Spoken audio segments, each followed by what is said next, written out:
Hi friends मु आपण मन को स्वागत करछि मो चैनल किंडा ब्लॉगिंग को।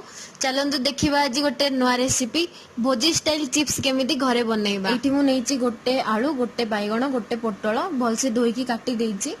तापरे एथिरे मु मिक्स करली लूण हळदी गुंड लंका गुंड चिप्स पाउडर जोड़ा कि बाहर रेडीमेड मिले।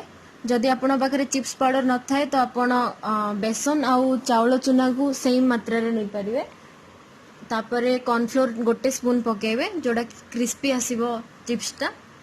तापरे याको भलो से गोळाई देबे, पानी जमा देबेनी, 5 ରୁ 7 मिनिट सेमिति छाडी देबे। गोटे कढ़ाई रे तेल नेबे, हाई फ्लेम रे रखिबे। तेल गरम हे आसिला परे परिबा गुडा को अलग अलग करी सिथिरे पकेई देबे।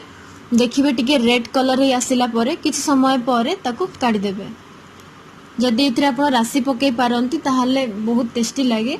मो पाखरे नथिला तो सेथि पे मु पकेइनी।